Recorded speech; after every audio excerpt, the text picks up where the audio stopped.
Hi, welcome to The Backbone. My name is Dave Hatt, and I'm with my co-host, Adrienne Bryant, and today we're going to be speaking with Rashida Tinkshell of Networks of Wealth. And so, Adrienne, how are you doing today?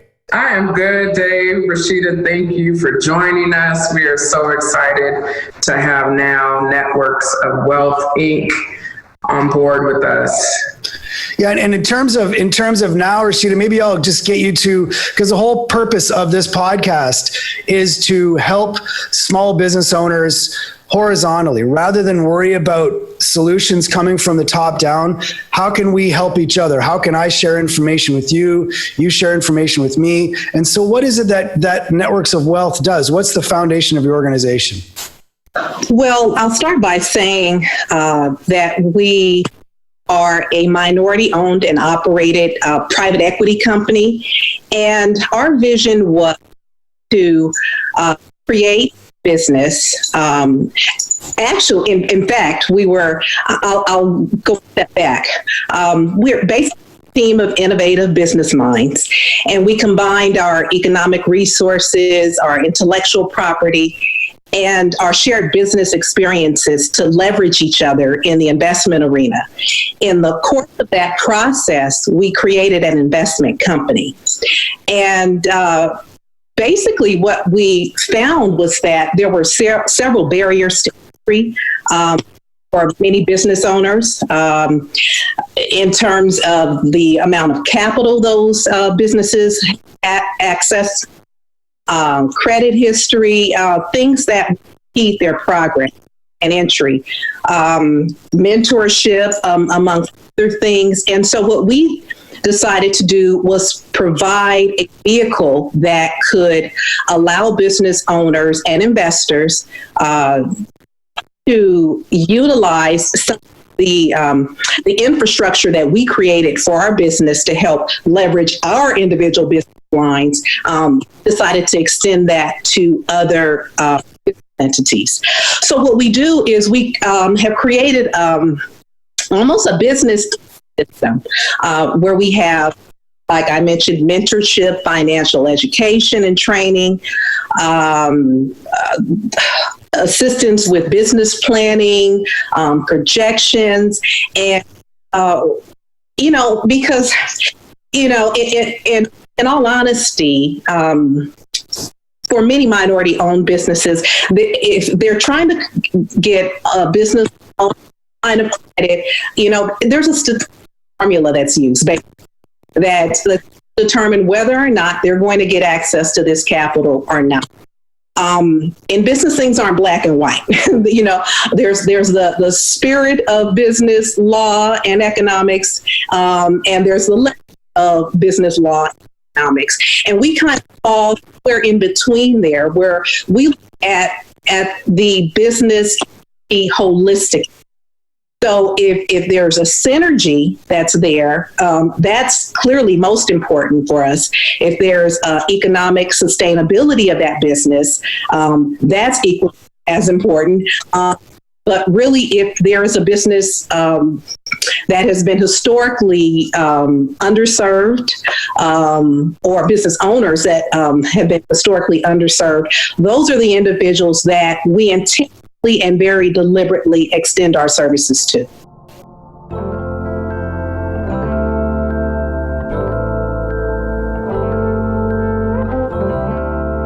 So now when you're if somebody's starting out in a business, and are you dealing with or wanting to deal with people that really have no idea what they're doing? They have never done a business. Because my background, I'm in Canada, and my wife and I own a non-toxic dry cleaner, and we bought it, and it was like, I mean, fortunate enough to have a little bit of money from the bank of mom, and then it was let's get in this thing, and then we negotiated a deal where there was a vendor take back. So what that means specifically is the guy that used to own the business carried the mortgage for the business. So for anybody that doesn't know, we pay him every month to buy him out over time.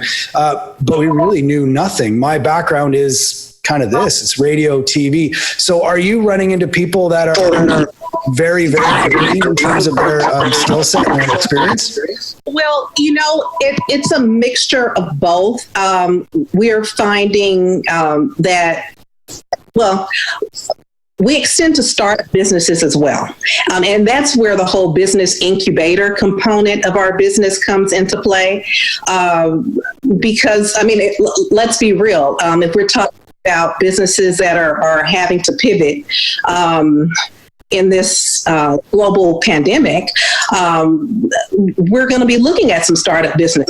There's some individuals that are going to be exiting some industries and are seeing some more economically viable industries as a direct result of COVID-19. So we definitely look at startup businesses. We would like you to have, if not the business experience, business acumen that maybe someone who's been in a business has had, at least has done the research and development and can demonstrate that. If that can be articulated, that's, equally as valuable as someone who's had, an existing. So to answer your question, I would say that would be both.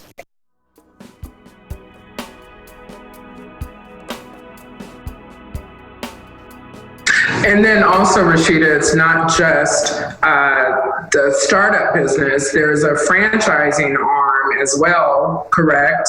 Absolutely.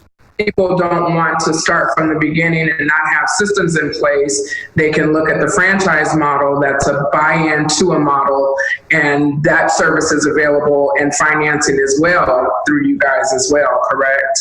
Yes, it certainly is. And actually, one of our team members is a certified franchise executive. So, we have individuals from various industries that can assist us in various business lines, because, and that's where the whole network component comes into place. If I don't have access to the information, there's someone on my team who does, Correct. So absolutely. And one thing I would share with what Now provides from the business acumen, the franchise component, is having those resources that have that experience in those lines, because it's a lot different from franchising and understanding what the needs are or what someone's looking to acquire versus saying, I want to start a bakery because I bake. You don't necessarily have to go into franchising in a specific component, but there's a lot of different avenues that you're evaluating.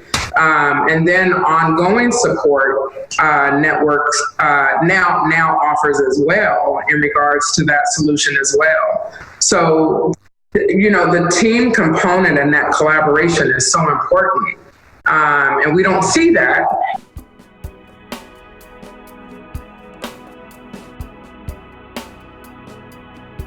Another arm that you guys have is the private equity group, but I know there's not too much we can talk about in regards to that, but just speak to that and the nature of the private equity group and what all that involves, opportunity zone, investment, these type of things. Yes, absolutely. In terms of the private equity component, we look at or utilize special investment vehicles for those who are investors in our company. If they're interested in a particular investment opportunity, we have investors that are ready to equity partner with individuals on those opportunities. And like I stated, clearly, we want to see projections, make sure the business is economically viable, all of the same parameters that are in place for any startup. Yeah.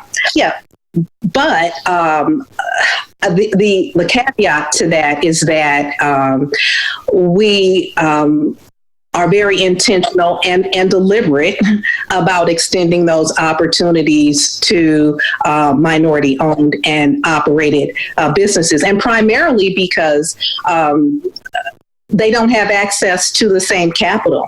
I was just on a forum with someone, and they were, we were kind of discussing, from 2007 to 2017, approximately 79% of the businesses that entered the business space in North America were minority owned and operated businesses. However, when we talk about working capital, we have minority owned, operated in businesses that have approximately $36,000 that they have as cash injection, for startup, as opposed to Caucasian Americans who have about 150,000. So, what we find in that is when you are placed in a crisis like the one we're enduring currently, that has both health and financial impacts for everyone involved, but especially for business owners and minority business owners in particular. About 40% of those businesses aren't going to return. They have on average about 20 to 27 days of working capital, and you need about that doesn't do anything. Yeah. So no liquidity, and coupled with that, the challenges that have existed with some of the PPP loans, accessing that capital, and just really not having the network in place so that if you get a no from a traditional financial institution, you have someone else that you can turn to access that capital.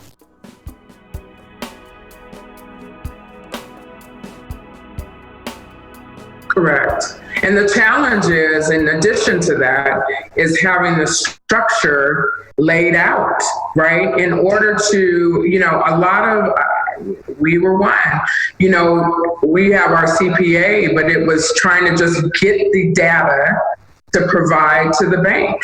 And even though you have the data, you still did not, we didn't receive anything. And so, these are challenges, and and I think the things for us to focus on is these were thriving businesses prior to, right? And unfortunately, because of the lack of capital, because of the inabilities to be able to, for credit, for whatever that circumstance is, we're finding that's the reason why we're going to see that type of percentage not return. And it's unfortunate. The other thing, and not many people have really focused on, and I'd like for you to talk about it, when you're leveraging your resources via SBA loan, if they were approved, or, and where your homes are collateralized, we're not just talking about the business closing. We're talking about families being disrupted. Oh, yes. And potentially losing their home because the home is collateralized, potentially losing other assets that are collateralized. So the benefits of having now, and like you guys, are really in regards to assisting with that financial structuring as well, and protecting those assets, right? Yes, absolutely. And I think that's where the financial education component comes into play. I, like all of you, have been a burgeoning entrepreneur, years ago, and was very idealistic, entered the industry, went through, in fact, a very great program through the Inland Empire Women's Business Center. And I was provided with great structure, in that regard. But, it was very theoretical.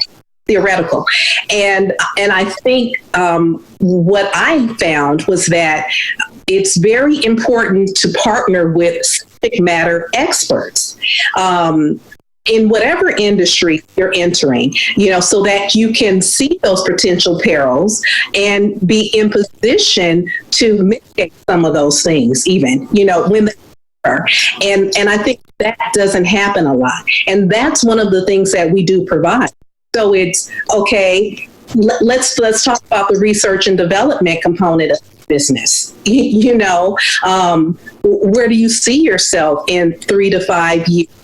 Or do you have an exit strategy? Do you have a strategy when there's financial distress? And like you stated, okay, if your your collateral is your residence, then what happens? What happens if you utilize that solely? So it's the backup plan. What's the backup plan? And being proactive about that. Right. And then it's not just where you see yourself, because entrepreneurs, we all know, we're optimistic. You know what I mean? Yeah. We have the big vision of where we see and the model, but then it's something to say, okay, what does that growth look like? What's going to be required for that? Where do we projection? What seats are people in? What employee headcount is necessary now? What can be outsourced? And those are those practical things that you're referring to, where it's in theory what you sit and you jot in your performance, with all of these organizations, and they're wonderful organizations. However, we have to have these realistic conversations, and that's where experience, knowledge, education, and then practice comes into play.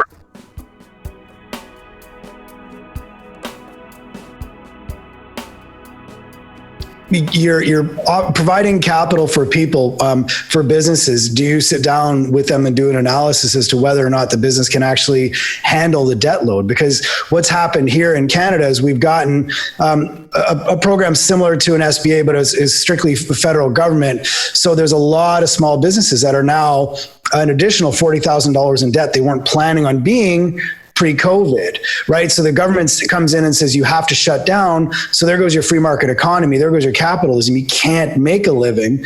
Oh, but we're going to help you out by giving you this debt. Well, now you've got this burden you need to service on the other side. So is that something that you sit down with your potential clients and say, let's evaluate where you're at? Can your business handle this debt? Yeah, absolutely. And that probably to the capacity, your capacity.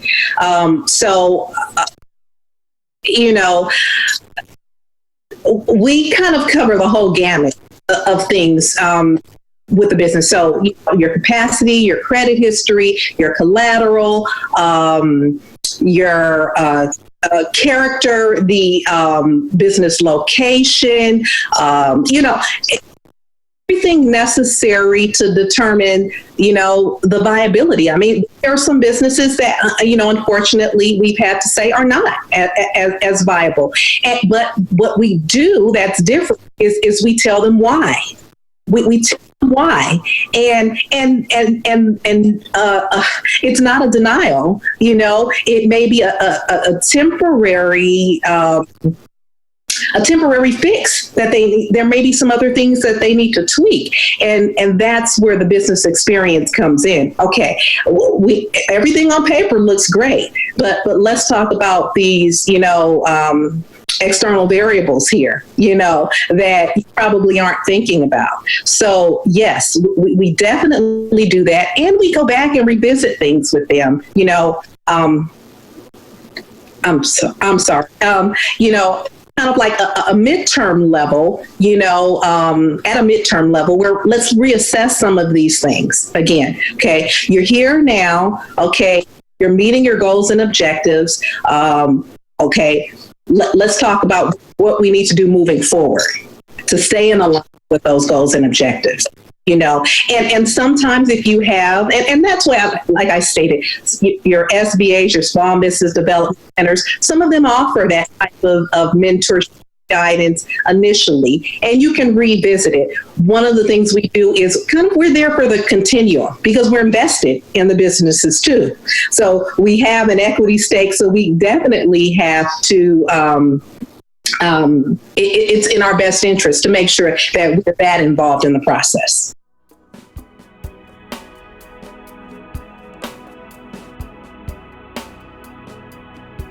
Can you explain that a little bit in terms of how you deploy the cash? What you mentioned specifically investing. So obviously you take an equity piece in some businesses. Do you take an equity piece in all businesses, or is it sometimes just a loan, or what are the vehicles that you use? Yeah, sometimes it's a loan, with traditional rates. We're competitive. Sometimes it's an equity stake where we want a percentage in the business. We see the viability there and we want to be a part of it. And so that's other. And really, in terms of that, our chief financial officer and our financial team really help facilitate that portion of the process to determine what our equity stake will even be.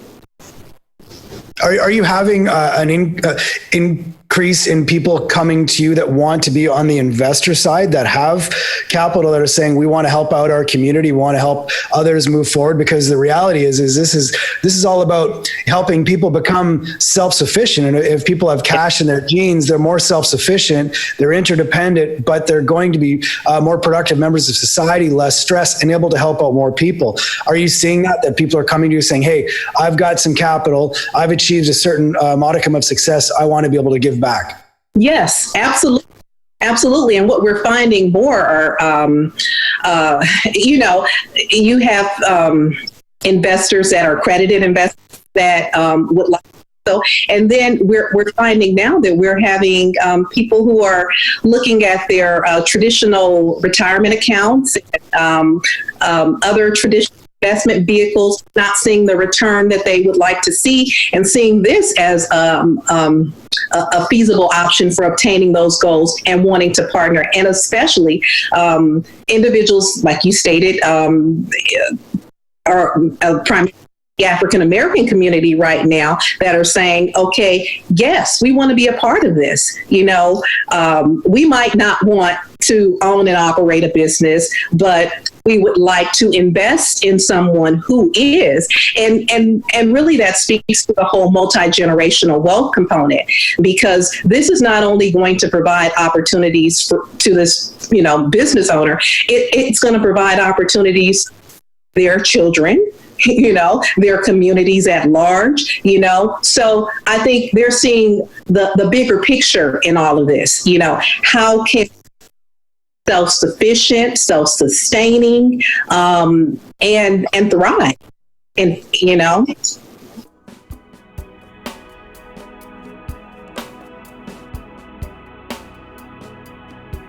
Yeah, I was, when I was down in LA, I was living there for a period of time, and I wound up taking this Uber, and there was a gentleman that gave me a ride around, and I got in the car, and he had a Compton hat, and so we were chatting. We were the same age, as it turns out, and into similar music, and he grew up in Compton. And I was asking him, because as a small business owner that came from Canada, I purchased a business down in Whittier in LA, and I was asking him about the breakdown of small businesses in his neighborhood in Compton, and he said the ironic thing is what he shared with me. I don't know if this is anecdotal or if this is a proven fact, that the vast majority of small businesses in his neighborhood were not Black-owned businesses, and he said that there was a few that were there was a couple that were very successful that had beauty products for women, but even at that, the vast majority were not Black-owned businesses and catering to a Black community. And he was bemoaning the fact that there weren't more Black-owned businesses in his neighborhood. So what do you do to encourage that as the network? Well, one of the things we do is the entrepreneurial training component. And so we have another unit recently started called The Next Generation. And what we do is we provide entrepreneurial training to young adults, and some of our college age young adults, but who are interested in the business arena and the business community. And we show them how they can, because many of them, and I know I'm bouncing around, but many of them are entering college and thinking they're going to enter corporate America. And the reality is some of those opportunities might not exist in the way that they did previously. So what we're showing them is, okay, there are opportunities for you to mobilize some of those ideas, those innovations that you have, and you can monetize those, and let's show you how it's been done. There's a formula for this, so you don't have to recreate the wheel.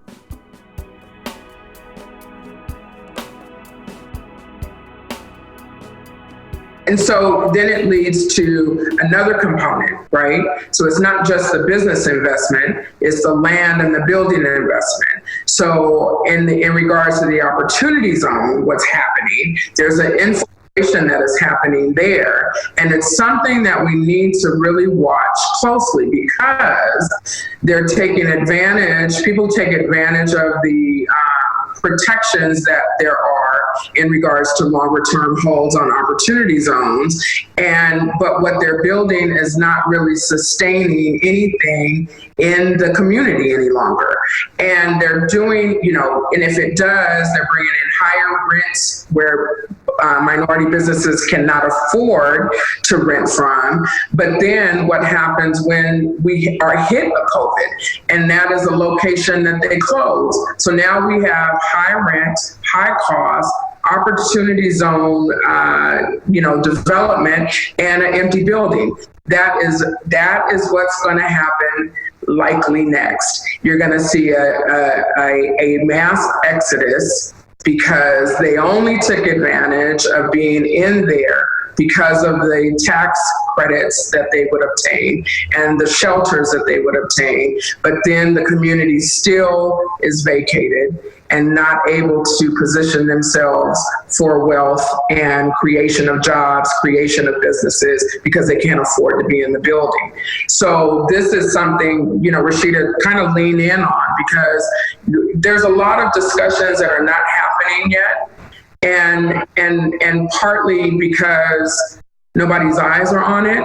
Our eyes have been on the opportunity zone. We don't need the discount dollar stores. We need, if it's an opportunity zone, Nipsey Hussle did it in LA, in Compton. He has the Incubator, and there's so many David Gross. There's so many other individuals. Magic Johnson, Magic Johnson focuses on going into these communities that lack and create businesses and opportunities that normally don't exist. And so this is something that we, to touch on, Rashida, in regards to, the opportunity zone component from an investment standpoint, because it's good to own the business, it's better to own the building, the land, and that is where that residual revenue comes in, and we're not working hard and holding on to $40,000 liquid.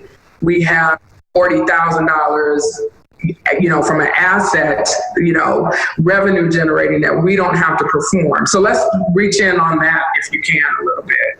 Yeah, well, one of the things that we're doing in one area in particular is, and this is more on the housing and development side in terms of the opportunity zone areas. And not, well, I shouldn't. Not just that side, because it is for other businesses as well. But we've actually been focusing on that, and really, I think for us, really getting a strong foundation into how that even operates. I mean, there were some things that I wasn't even aware of. That the funds have to come from an opportunity zone already. So, I mean, in that sense, we're already behind, the 8 ball, because, we haven't invested in our community already. And now acquiring those funds, or the tax incentives associated from that, us to get that from an opportunity zone, but we're not already invested in that. So we are looking at, some of those, commercial buildings that are in those areas, businesses, that we can equity partner with other individuals with to acquire, so that we can, an opportunity fund, which is what you need in order to even qualify for that tax incentive. So, with, once again, education and training, know, and fortunately for us, we were able to network with someone who had experience in that area, who was really able to break down things, from a logistical perspective on how to access, those opportunities. But those are great vehicles to partner with others with. Because when you're talking about multi-million-dollar deals, especially in inner city communities. So you're talking about a multi-million-dollar deal, and you're talking about probably a lot of deferred maintenance. So you got to go into it,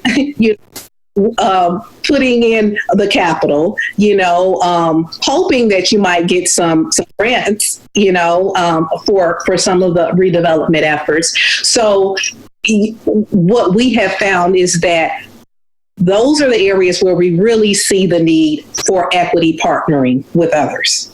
And not just equity partnering from an experience level. If you have a general contractor that, what I mean? Yes. So it's not just the financial, it could be an equity play for sweat equity. Yes. Architect, real estate, design, landscape, and that's where that reach goes even further. Right. Absolutely. And human capital, you have, we're everyone's in the business to make money, but that's not the fundamental reason why we're doing this. We are in the process of making income in these areas. We're saving lives as well. So like you stated, so the general contractor, all of the businesses, we're looking to those. So we're creating opportunities for them. They're creating job opportunities for others. So it becomes reciprocal. It's a reciprocal relationship and cyclical.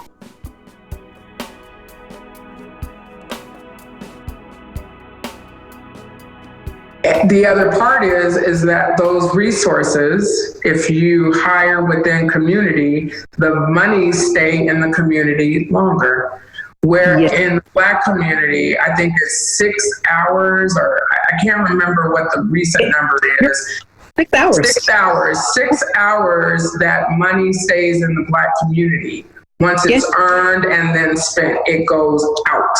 Yeah. And so those are the things that we've got to be educated about. It'll be somebody that is local here that is going to be able, and the monies will stay in the community because that's where the reciprocation happens at. Yes, absolutely. And it's a successful model. Turner Construction That's all they do. They partner with local businesses within the communities where their projects are, and they ensure that recirculation happens. So Turner Construction does, billion-dollar development deals, and then they slice it up, so they'll have maybe 10 electrical contractors, 10 plumbing contractors, and then they divvy up the work because it lasts longer.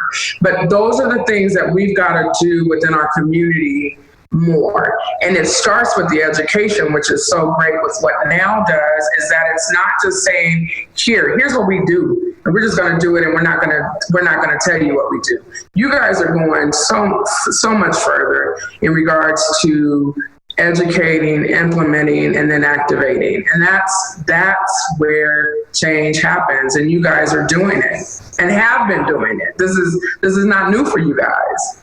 No, it's not. It's and I think probably at a micro level, because we were already doing this for each other. But even beyond that, I think within our own community, we've always operated that way.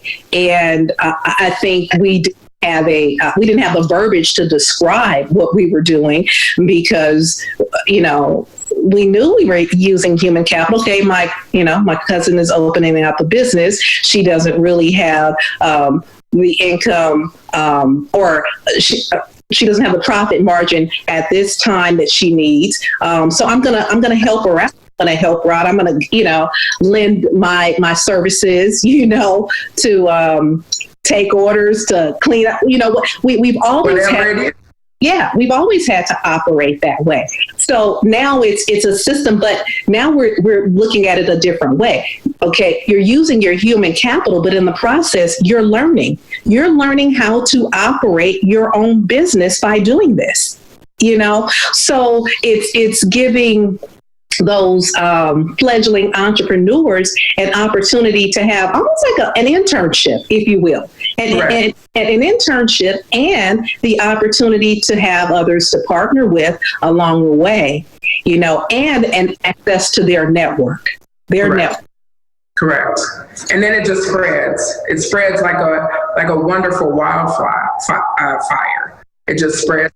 And then that's where you see the generational, the expansion, the collaboration, because now it's there. It has caught fire. Yeah.